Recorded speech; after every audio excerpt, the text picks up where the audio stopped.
አሸንፈን ግንባራችንን ሰጥተን ለሀገራችን ሁለንተናዊ ለውጥ እንድንሰራ የሚያደርግ ጉልበታችን። ሰላም የምንለው ጦርነትን ስለምንፈራ ሳይሆን ሰላምን አብዝተን ስለምንወድ is a epitome of fail for all involved. The federal government had every right to deploy federal security forces. የሰላም ዋጋው ስንት ነው? ኢትዮጵያስ እፎይ የምትለው መቼ ነው?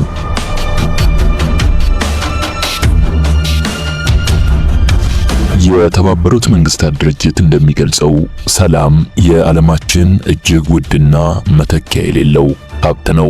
የተለያዩ መዝገበ ቃላት ሰላምን ጦርነት የሌለበትና የጸጥታ መደፍረስ የማይስተዋልበት ወቅት ነው ብለው ፍቺ ቢሰጡትም ዳሩ ግን ሰላም ከዚህ የሰፋ አድማስና ትርጓሜ እንዳለው ድርጅቱ ያስረዳል። ለዚህ ሲባል ድርጅቱ በየዓመቱ የአውሮፓውያኑ መስከረም 21 ዓለም አቀፍ የሰላም ቀን ሆኖ እንዲከበርም ወስኗል።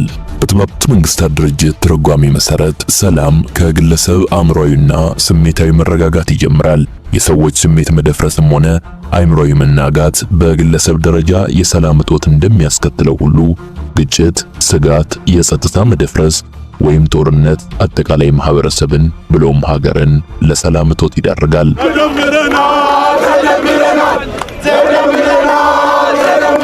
ወደ ስልጣን በመጡ የመጀመሪያዎቹ ወቅቶች በሰሯቸው ስራዎች መስከረም 30 ቀን 2012 ዓመተ ምህረት ላይ 100ኛው የሰላም ኖቤል ሽልማት አሸናፊ ለመሆን የበቁት የኢትዮጵያው ጠቅላይ ሚኒስትር አብይ አህመድ በጊዜው የሰላም ጀግና ለመባል የማይረሱ ስራዎችን መስራታቸው ይታወሳል። ሐምሌ 2010 ላይ ኤርትራ አስመራ ሄደው ከፕሬዝዳንት ኢሳያስ አፈወርቂ ጋር ተጨባብጠው ለ20 ዓመታት ዘልቆ የቆየውን የሁለቱን ሀገራት ግጭት አበረዱ። ሰኔ 2011 ደግሞ ወደ ሱዳን ካርቱም ሄደው ሁለቱ የሱዳን ተቀናቃኝ የፖለቲካ ኃይሎች የሲቪል አስተዳደሩና ወታደራዊ ኃይሉ እንዲታረቁ አደረጉ። ከነዚህ ሁለት ጉልህ አጋጣሚዎች በተጨማሪም በእነዚህ ሰሞናት በርካታ እስረኞችን ከመልቀቅ ጀምሮ ብዙዎች የተደሰቱባቸውን የሰላም ግንባታ ስራዎች ሲሰሩ ታይተው ነበር። ይህ ደግሞ በ2012 መግቢያ የዓለም የሰላም ጀግና ተብለው ኖቤል ከመሸለማቸው በተጨማሪ የጀርመኑን የሄሰን የሰላም ሽልማትን እንዲያገኙ እድል ፈጥሮላቸው ነበር። You represent a new generation of African leaders. አብይ በእነዚህ ወራቶች ስለ ሰላም ይናገሩ የነበሩት ሁሉ እጅግ ብዙ አድማጭና ጭብጨባ ያገኙ ብቻ ሳይሆኑ የሰላምን ታላቅነት ከፍ አድርገው የሚያሳዩም ነበሩ። የመጀመሪያውን መደመር መጽሐፍ ባስመረቁ ዕለት ስለ ሰላም ይህን መናገራቸውንም እናገኛለን። ሰላም የምንለው ጦርነትን ስለምንፈራ ሳይሆን ሰላምን አብዝተን ስለምንወድ ነው።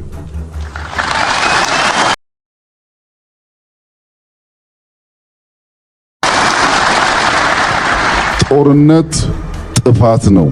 በኢትዮጵያ ውስጥ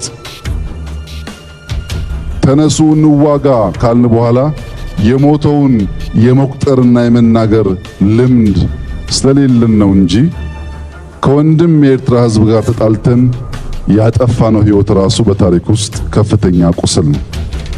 ተጨማሪ ግድያ፣ ተጨማሪ ቁስል አያስፈልግም። ተጨማሪ ሐሳብ ብቻ ነው የሚያስፈልገው በማለት ነበር ጠቅላይ ሚኒስትር አብይ አህመድ የሰላምን ትልቅነትና አስፈላጊነት በወቅቱ ያስገነዘቡት።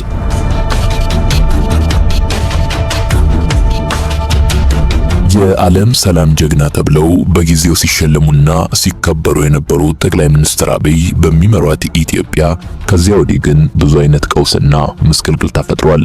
ብዙ አይነት ጭካኔና መገዳደል ባለፉት 6 ዓመታት በኢትዮጵያ ደርሷል። አብይ ከዚህ ሁሉ በኋላ ስለ ሰላም ያላቸው አቋምም ቢሆን ፈተና የገጠመው ይመስላል። ላብነትም ከሰሞኑን የብልጽግና ጉባኤ ላይ ባሰሙት ንግግር በቀደሙ ዓመታት ለብዙዎች የሰላምና የእርቅ እጆቻችንን በመዘርጋታችን ጥፋት ሰርተናል ብለዋል። ብዙዎችን በማቀፋችን ነፃ በማድረጋችንና እንዲገቡ በመፍቀዳችን ብዙ ችግር አጋጥሞናልም ሲሉ ተደምጠዋል። ብዙዎችን በመታገሳችንም ፈተና ገጥሞናል የሚል ይዘት ያለው ንግግር ነው ያሰሙት። መንግስታቸው አሁንም ቢሆን ሰላምና እርቅ ይበጃል የሚል አቋም እንዳለው ያሰመሩት አብይ ይህ ንግግር ሰላም ብቻ ነው ብቸኛው መንገዳችንና አማራጫችን የሚለውን መርህ የተከተለ ግን አይመስልም። ለድርድር ዝግጁ ነን በሚል የታጠቁ ኃይሎች ወደ ሰላም እንዲመጡ መጋበዛቸው ግን አልቀረም። ሆኖም ሰላምን ለማይመርጥ ወገን መንግስታቸው በሚገባው መንገድ መልስ ለመስጠት የተዘጋጀና የማይሸነፍ መሆኑን ደጋግሞ ሲናገሩ ተደምጠዋል።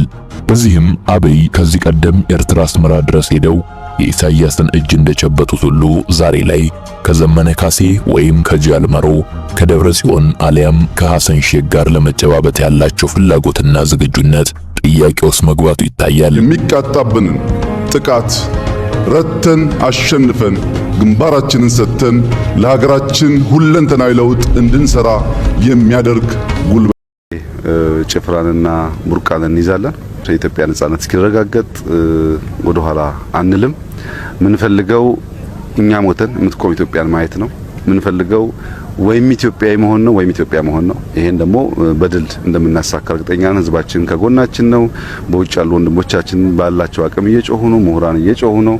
የኔ እናንተ ስራ ደግሞ በግንባር ሆኖ ጥሩን እየመሩ ድል ማምጣት ነው። ያው በአንድ ቀን ውጊያ ያገኘነው ድል አይታችኋል። ነገም ይቀጥላል። በጣም ትላልቅ ድሎች አሉ። ጠላት ከኛ ጋር ሊፎካከር የሚያስችል ቁመና የለውም። እናሸንፋለን። ነጻ የበለጸገች ኢትዮጵያን ለልጆቻችን እናሸጋግራለን። ይሄን ለማድረግ ነው እዚህ ያለነው። ውጤቱም በጣም ጥሩ ነው። በርቱ።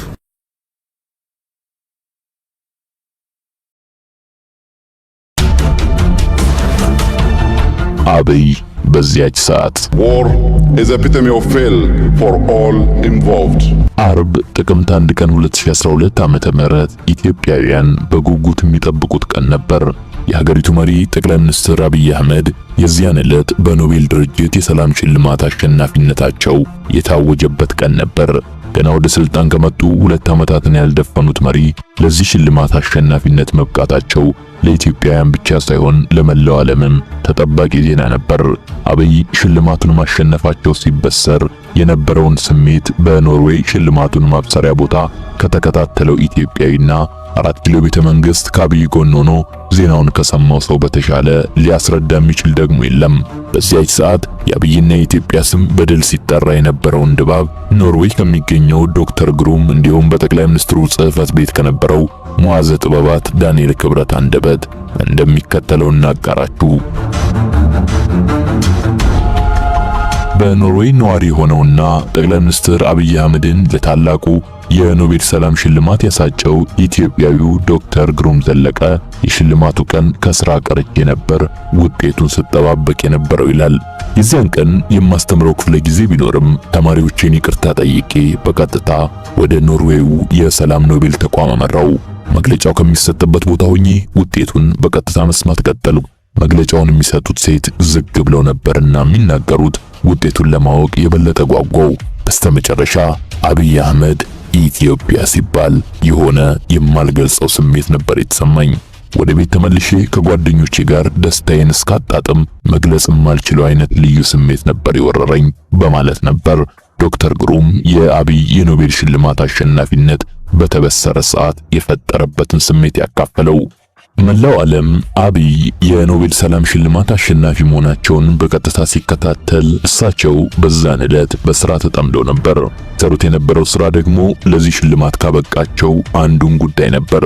በዛን ዕለትም ልክ እንደ መደበኛ የስራ ቀን የሱዳንን ሰላም ጉዳይ ከዳር ለማድረስ ከሱዳኑ የሽግግር መንግስት ጠቅላይ ሚኒስትር አብደላ ሐምዶክ ጋር እየመከሩ ነበር። በዚያ ስራ ላይ እንዳሉ ታዲያ አስደሳቹን የኖቤል ሰላም ሽልማት አሸናፊ መሆናቸውን ዜና ሰሙ።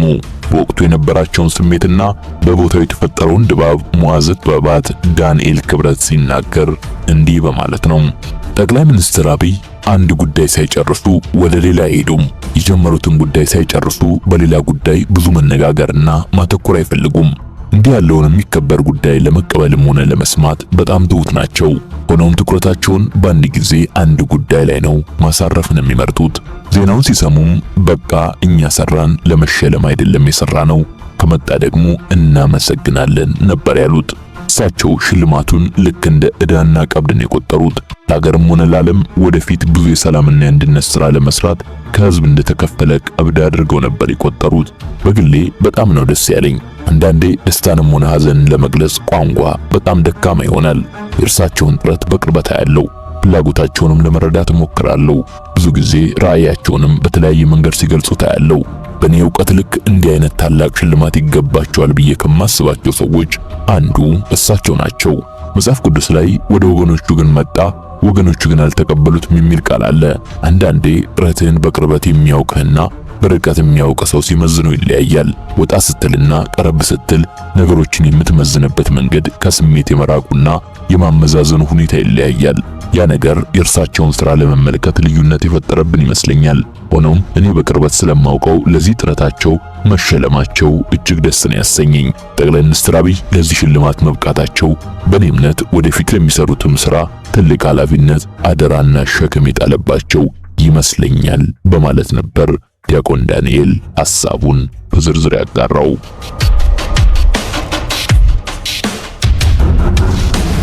አብይ የዓለም ሰላም ጀግና ተብለው በወቅቱ ለኖቤል ሽልማት አሸናፊ መሆናቸው ሲታወጅ ብዙ አይነት ስሜት ነበር ከሀገር ቤትም ከውጭም የተስተጋባው።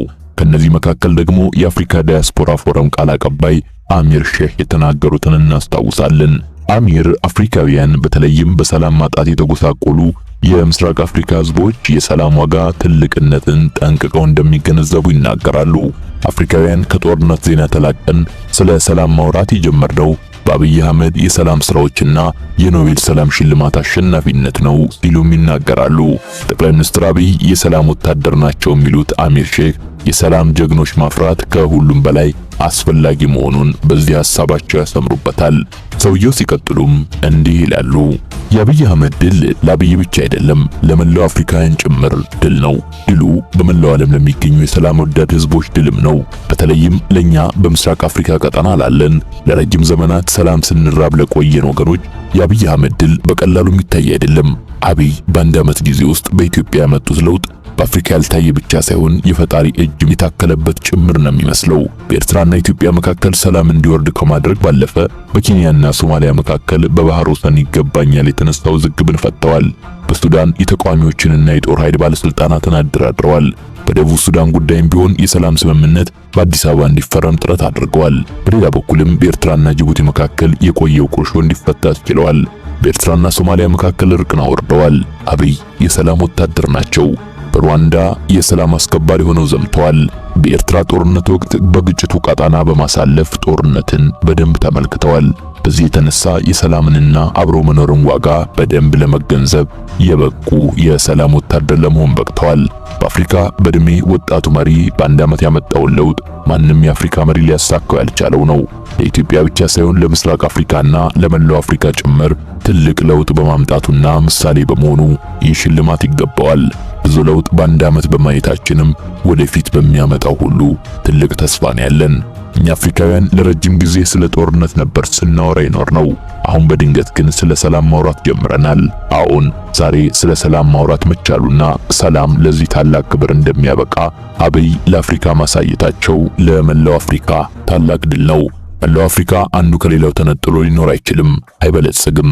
የአብይ የሰላም ዕውቅና አፍሪካ የበለጠ እንዲተሳሰር ከጸብና ግጭት ወጥቶ በመተባበር እንዲቆም ትልቅ እገዛ ያደርጋል በማለት ነበር።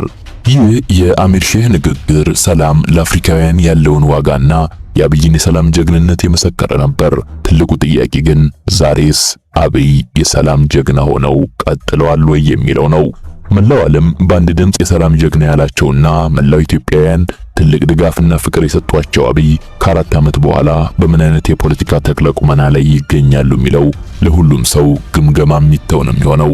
ይሁን እንጂ ዛሬ ላይ ኢትዮጵያ ሰላማታና ጸጥታዋ ደፍርሶ የመገኘቷ ጉዳይ ዓለም የሚስማማበት ያፈጠጠ እውነታ ነው። የዛሬ 4 ዓመት ጎረቤት ሀገራትን ጭምር በማስማማት የአፍሪካ ቀንድና አፍሪካን የሰላም አየር እንዲተነፍሱ አድርገዋል የተባሉት የዓለም የኖቤል ሰላም ጀግና አብይ አህመድ ዛሬም ያን ታሪካቸውን በሚደግም መንገድ ላይ እንዲቆሙ በጎ ምኞታችን ነው። ኢትዮጵያ